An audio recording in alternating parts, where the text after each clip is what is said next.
السلام عليكم ورحمة الله وبركاته. حبايبي تلاميذ الصف الخامس، أهلا بكم في مراجعة الأضواء على شهر أكتوبر من كتاب الأضواء صفحة 209.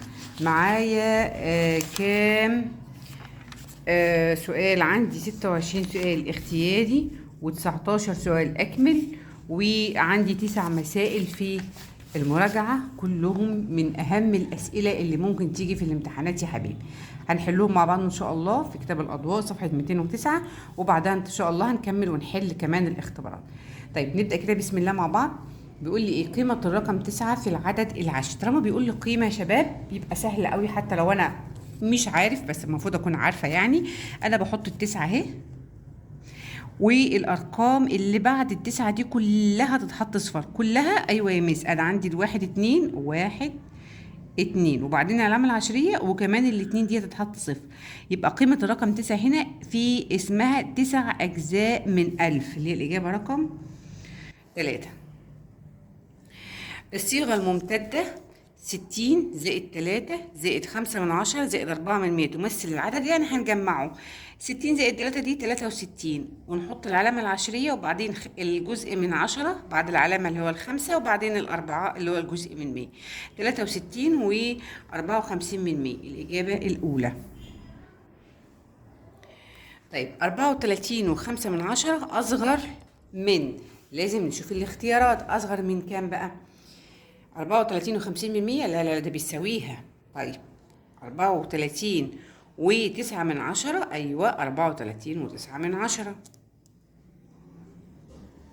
الإجابة التانية. خلاص. السؤال الرابع، تقريب العدد العشري 23 و45 من 100 لأقرب جزء من 10. أحط 7 كده على الجزء من 10 الأربع، هبص على العدد اللي قبل منه 5، الخمسة هيزودوا واحد، أيوة هيخليه كام؟ هيخلي الأربعة 5، وأكمل بقية العدد العلامة العشرية وبعدين 23. يبقى 23 و5 من 10 اللي الإجابة رقم 3. السؤال اللي بعده، ناتج تقدير 5 و16 من 100 زائد 14 صحيح و72 من 100 باستخدام التقريب لأقرب عدد صحيح. هقرب ده الأول لأقرب عدد صحيح، هيديني كام؟ خانة الجزء من 10 فيها الواحد، فمش هتزود لي الخمسة، فهتفضل 5 زي ما هي، وأقول له زائد. طيب ال14 دي خانة الجزء من 10 فيها 7، هتزود ال14 واحد فهتخليها 15، يعني هتزود الأربعة اللي في خانة الآحاد واحد فهتخليها 5، يبقى العدد كله على بعضه 15. يبقى 15 زائد 5 هيبقى كام؟ 20. بعد كده بيقول لي 24 و63 من 100 ناقص 13 و5 من 100 أكبر ولا أصغر ولا بيساوي؟ 24 و36 من 100 ناقص 13 و50 من 100. هلاحظ إن هي ده المطروح منه هو نفس العدد، والمطروح كمان ده 13 و5 من 100، لكن ده 13 و50 من 100، فال13 و50 من 100 أكبر من 5 من 100، فطالما دي كبيرة فهتخلي ناتج الطرح صغير، يبقى هنحط علامة أصغر من. هتقول لي يا مستر دي كبيرة، ما هي عشان كبيرة هتخلي لي ناتج الطرح أصغر من الناتج الطرح اللي هنا، يبقى نحط علامة إيه؟ أصغر من. طيب أصغر كسر عشري حتى أجزاء من 1000 مكون من الأرقام ده اهي. بقول لي أصغر كسر عشري، فإحنا هنحط العلامة العشرية وهنحط بعد منها أصغر عدد اللي هو الاتنين، وبعدين التلاتة، وبعدين الخمسة، فهيبقى الكسر العشري 235 من 1000. تمام كده. الكسر العشري 53 من 1000، 53 من 1000 يقرأ 53 جزءا من 100؟ لا طبعا 53 جزءا من 1000، صح كده.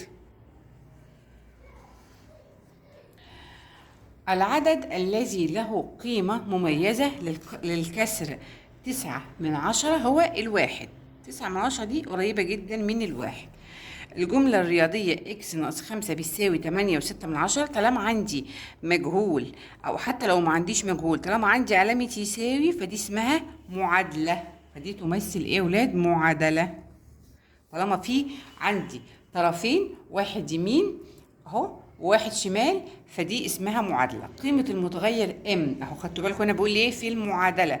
ام ناقص 6.82% بيساوي 1.23%. طالما عندي هنا ناقص يبقى انا هجمع العددين دول، فهيبقى ام بيساوي 6.82% زائد 1.23%، وهجمع عادي خالص.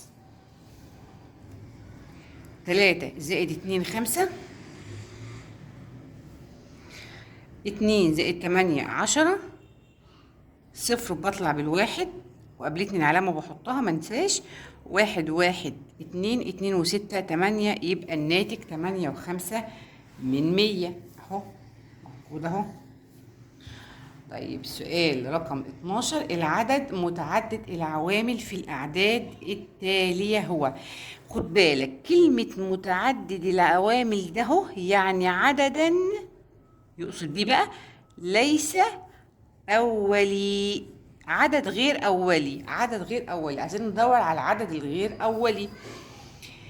25 عدد غير أولي، خلاص حاصل ضرب 5 في 5، ده حاصل ضرب أو له عدة عوامل، الواحد والخمسة وعشرين والخمسة، دول 3 عوامل. طيب ال29 لها كام عامل؟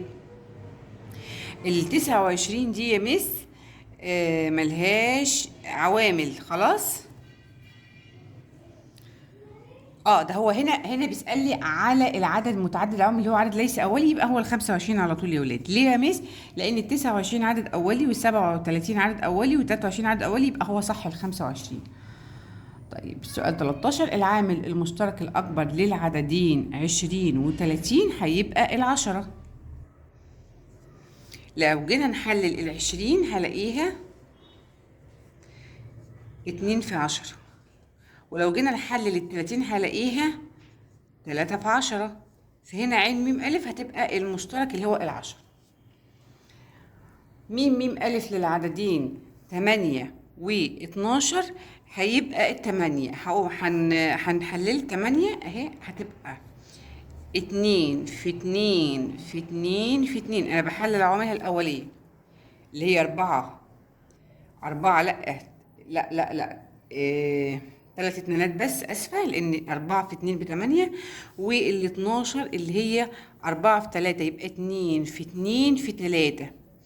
فهيجي نجيب الميم ألف هنا، هاخد كل الأرقام دي، هيبقى بيساوي 2 في 2 في 2 في 3 كمان، فدي تبقى اديني كام؟ 24 يا ولاد، يبقى دي بتساوي 24. يبقى أنا آسفة، هيبقى ميم ألف للعددين 8 وال12 هو ال24 بعد ما حللناهم، تمام كده؟ طيب من مضاعفات العدد 7، يعني عدد بيقبل القسمة على 7. تعالوا نشوف الأعداد، هل ال4 بتقبل القسمة على 7؟ لأ. ال22 لأ. ال35 تقبل القسمة على 7؟ أيوة، يبقى الناتج بتاعي 35. عدد عوامل العدد 16 هو، يعني عايزين نجيب عوامل العدد 16 عشان نعدهم كام عامل. ال16 1 في 16 و2 في 8، 3 في حاجة؟ لأ. 4 في 4، بكتب 4 واحدة بس ما بكتبش التانية. لسه في حاجة؟ لأ. دول اسمهم عوامل العدد 16. احنا عايزين عددهم مش عايزينهم هما، يعني نعدهم 1 2 3 4 5، 5 عوامل. اختار إجابة رقم 5. عند قسمة العدد العشري على 10 فإن قيمة العدد، أنا بقسمه خد بالك، قيمة العدد هنا هتعمل إيه؟ هتقل مش هتزيد، تمام؟ طيب أصغر عدد، السؤال رقم 18، أصغر عدد أولي فردي 3. أصغر عدد أولي فردي، احنا عارفين إن كل الأعداد الأولية أعداد فردية ما عدا الاتنين، هو العدد الأولي الوحيد الزوجي. هنا بيسألني بقى على أصغر عدد أولي فردي زائد العامل المشترك لجميع الأعداد اللي هو الواحد، يبقى 3 زائد 1 بيساوي 4. يبقى الإجابة بتاعتي هنا هتبقى ال4. جميل أوي السؤال ده. طيب السؤال رقم، وعلى فكرة سؤال بيتكرر، السؤال اللي بعده، عند ضرب العدد العشري 25 من 100، 25 صحيح و76 من 100 في 100، فإن قيمة الرقم 7 تتغير إلى، أنا لما أضرب في 100 المفروض إن العلامة العشرية هتروح، فهنا العدد قيمته اتغيرت إلى بعد ما كان جزء من 10 بقى عشرات، يبقى بقى قيمته بقت كام؟ 70. يبقى أنا هختار 70. طيب 25 يعني 25 صحيح، 25 وبعدين فاصلة كده وبعدين يعني 25 صحيح وبعدين علامة عشرية، و76 جزء من 1000. هحط صفر جنب العلامة العشرية في خانة الجزء من 10 وبعدين بكتب ال 76. 76 جزء من 1000 أهو بتتكتب أهو يساوي 25 صحيح و76 جزء من 1000 للإجابة التانية دي. طيب السؤال 21 بيقول لي إذا كان البي زائد 3.7 بيساوي 6 فإن المتغير بي يعبر عن، يعني البي ده اهو خلاص هيكون ناتج ايه؟ ناتج جمع دول مع بعض ولا ناتج طرح الستة اطرح منها ال3.7؟ لا، فرق بين العددين. يبقى الفرق بين العددين، يبقى انا لو طرحت من الستة 3 من الستة اللي هو الناتج طرحت منه 3.7 هيديني البي، يبقى هو الناتج ايه؟ بيعبر عن الفرق بين العددين. طيب 67 في 10 خلاص هكتب ال67 واحط الصفر بتاع ال10 يبقى 670. طيب بعد كده 146 على كام عشان تبقى 146 من 1000؟ حطيت علامة بعد 3 أرقام، يعني أنا هقسم على 1000. السؤال اللي هو رقم 24 جزء من 1000 أكبر ولا أصغر من 7 أجزاء من 100؟ 47 أسفة جزء من 1000، 47 جزء من 1000 أهي بالشكل ده. أكبر ولا أصغر من 7 أجزاء من 100 زائد 4 أجزاء من 1000؟ 7 أجزاء من 100 حط علامة عشان نحط صفر في خانة الجزء من 10، حط 7 في خانة الجزء من 100، نحط 4 في خانة الجزء من 1000. يعني 47 من 1000 أكبر ولا أصغر من 74 من 1000؟ لا طبعا أصغر، لأن 47 أصغر من 74. السؤال اللي هو رقم 25 العدد 9.5 مضافا إليه أو مضافا إلى عدد ما يساوي 11.3 يمثل بالمعادلة 9.5 مضافا إلى عدد ما، يبقى 9.5 زائد السي عشان هو رمز للعدد هنا بالسي خلاص يساوي 11.3.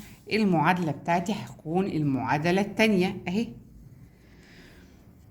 السؤال الأخير في مجموعة الأسئلة بتاعتي النهاردة اللي هي 78 من 100 بيساوي كام جزء من 1000؟ زود صفر يعني هتساوي عشان نخليهم 3 أرقام 780 من 1000 اللي هي الإجابة.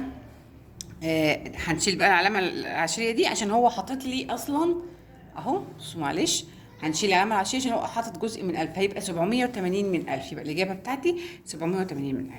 أنا هكتفي بالعدد ده من الأسئلة النهاردة في المراجعة بتاعتي اللي هو الصفحة الأولى في المراجعة في كتاب الأضواء، مراجعة ممتازة ومهمة جدا، يا ريت نشوفها كلنا ونحط لايك للفيديو، ولو لو أول مرة تشوفني اشترك في القناة عشان بإذن الله أول ما أنزل المراجعة التانية اللي هي الصفحة التانية يوصلك الفيديو بتاعها وكمان يوصلك حل الاختبارات كلها. ربنا يوفقكم، شكرا لكم والسلام عليكم ورحمة الله.